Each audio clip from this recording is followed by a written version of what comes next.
खोलो जहां पे तय है कि इनको प्रकाश भाई इस बात को समझिए, जरा पेन दीजिए आप, मैं आपको पूरा समीकरण समझाता हूं और मैं अपनी टीम से चाहूंगा कि इसका पूरा चंक अलग से डाले, अपनी टीम से करना चाहूंगा कि किस तरीके से। देखिए अभी बीजेपी को एक बार मैं रिफ्रेश कर देता हूं, आंकड़ा समझिए कैसे पूरा मार्केट घूम रहा है और कैसे अभी घूम जाएगा। ये रही बीजेपी की वोटिंग 41.43, अभी 55 था, ठीक है ना, ठीक है, 79 लाख वोट बीजेपी को अभी 1 करोड़ वोट हुआ है। और पिछली बार बीजेपी को वोट मिले थे 22 करोड़, 22 करोड़, अब पहली बार बीजेपी को मिले थे 17 करोड़। 17 करोड़। तो ये बीजेपी को 1 करोड़, अगर ये वोटिंग परसेंटेज मैनेज रखना है तो वो 22 करोड़ के आंकड़े को पार करना पड़ेगा इस बार। 1 करोड़ वोट इनको लगभग मिले अभी तक सुबह से, और उस 1 करोड़ के वोट में लगभग ये 170 सीटों पे बढ़त बना चुके हैं। कांग्रेस के बताइए। अब ये किसकी, इंडियन नेशनल कांग्रेस 28%। पिछली बार इनको कितना मिला था? पिछली बार इनको 22% के आसपास था। 23% के आसपास परसेंटेज इनका अच्छा है, बड़ा है ना, मुसलमान 28% हुआ है इनके लिए हुआ है, लेकिन ये नंबर जीतने वाला नहीं है। अभी आप इस बात को समझिए, चूंकि गठबंधन है तो इनमें ये नंबर बढ़ रहे हैं। इसके अलावा समाजवादी पार्टी को सीपीआई की है ये 1.1, ये समाजवादी पार्टी है, एसपी को 3.7 लाख वोट मिले। हाँ ठीक है ना। तो यूपी में अगर 35 सीटों पर समाजवादी पार्टी आगे है, 7 लाख वोटों से आगे ये वोट ये है समाजवादी पार्टी, ये है वो एक एक सीट पर कई बार 5 लाख का मार्जिन से जीत और हार होता है। शेयर मार्केट सरकार बनाएगा क्या? अरे भाई अभी आप फिर रोने लगोगे आप लोग। शेयर मार्केट केवल रुझान देख के गिर गया 2000। शेयर मार्केट में तो लोग हजारों करोड़ लेकर बैठे हैं। शेयर मार्केट में तो हमारा भी नीचे जा रहा है, तो क्या बेच देंगे क्या? आपके साथ लाइव जुड़े दर्शकों। नहीं मतलब कहने का मतलब ये कि बताओ इतने कम नंबर में ये रूमर है, एग्जिट पोल के बाद ये रुझानों का रूमर है, लेकिन आनंद भी तभी आ रहा है। एक तरफा इलेक्शन नहीं होना चाहिए। हम लोग मतलब मैच कांटे का हो, मैच कांटे का नहीं है, लेकिन दूर बैठे लोगों को दिखाई कम दे रहा है कि कांटे का है। भाई इसको सही कर लेते हैं। अभिषेक, फिर ये अगर यूपी में बीजेपी पिछड़ रही है, ये नंबर्स जो हैं वो किन राज्यों के?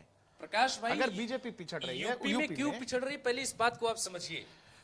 यूपी में क्या ऐसा है कि बल्क वो ईवीएम्स खुले हैं जहां बल्क वोटिंग मुसलमानों की हुई है, यादवों का बल्क वोट भी जहां समाजवादी पार्टी को मिला है, पहले मुस्लिम वही ईवीएम्स गिने जा रहे हैं? बिल्कुल खुले हैं, बिल्कुल वही खुले हुए हैं और उसी की काउंटिंग चल रही है। मुस्लिम बहुल सीटों वाली काउंटिंग चल रही है और आपको वो नतीजे आपको हैरान कर देने वाले होंगे।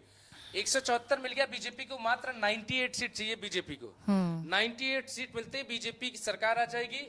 और उसके बाद ये बीजेपी के नंबर हैं, बीजेपी के सहयोगी दलों को भी देखना। तेलुगु देशम पार्टी 12 सीट है, 174 और 12 कितना हो गया? 186 186 हो गया। शिवसेना हटा देते, शिवसेना तो दौड़ कर आएगी ऐसी स्थिति में, लेकिन अभी हटा देते हैं। नहीं ये एक नाथ शिंदे वाला अच्छा ओके एक नाथ शिंदे वाली है। 8 186 और 8 192 नहीं 194 प्रकाश भाई, ये 3 और 197 जनता दल, हाँ 200 ठीक है, 202 सीटें हो गई बीजेपी की। ये लोक जनशक्ति पार्टी रामविलास पासवान यानी कि उनके बेटे 202 विकासशील नहीं 203 हिंदुस्तानी आवाम मोर्चा, ठीक है हाँ।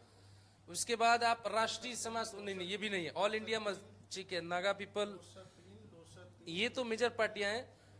तो इंडिपेंडेंट जो 7 चल रहे हैं, इसमें से 4-5 तो बीजेपी के हैं। तो इस हिसाब से बीजेपी अब तक जो बढ़त बना चुकी है, एनडीए वो 205 सीटों पे बढ़त बना चुकी है। और यहां से बीजेपी को अब बहुत ज्यादा नहीं नंबर चाहिए, 70 सीटें बीजेपी को अभी रुझानों में और चाहिए बहुमत के लिए। अब दिखा दो। नहीं अरे दिखाइए ना भाई, मैं तो पहले दिन से टिका हूं इस बात पे, मेरे को क्या देखना।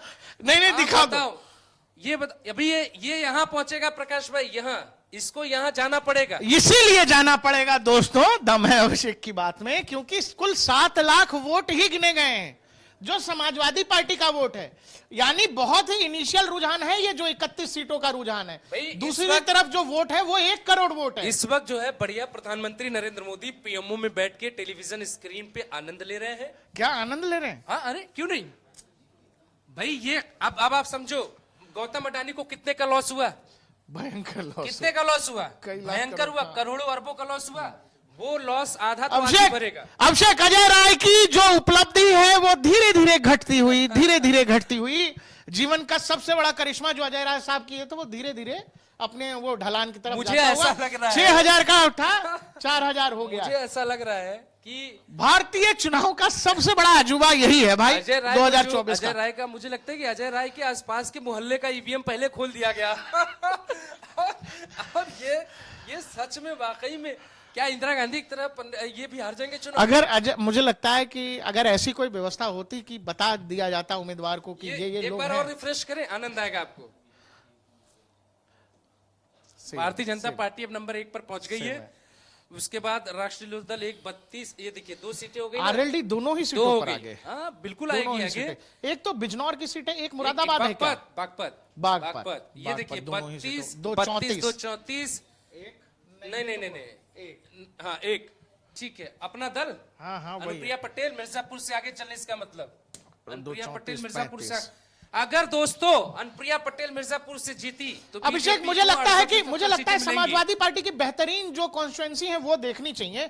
मैनपुरी पहले चलते हैं। मैनपुरी चलते हैं, चलिए एम से आइए। एम से ये रही मैनपुरी 21। एक बड़ी खबर जो जरूर बात करनी चाहिए, खडूर साहिब से अमृतपाल सिंह आगे चल रहे हैं, बहुत ज्यादा मार्जिन से आगे चल रहे हैं, 21,000। क्या सोच के जनता वोट कर रही है, सोचिए, ये समझने वाली बात होगी बहुत। सोच के भी और पंजाब किन ये हालातों देखिए, में ये है, बड़ी भी बात सोचना है, पड़ेगा। ये बड़ी बात है। प्रकाश अब भाई, देखिए, देखिए। आ जाइए मैनपुरी पे। देखिए ये डिम्पल यादव। 19 16,861 वोटों से आगे चल रही है। अभी आगे चलने देते हैं। दर्शकों ये बात बहुत ध्यान रखिएगा कि डिम्पल यादव को भी नीचे आना पड़ेगा और वो नीचे आएंगी। बड़ा मार्जिन नहीं है क्यों? क्योंकि अच्छी लड़ाई है। ठीक है।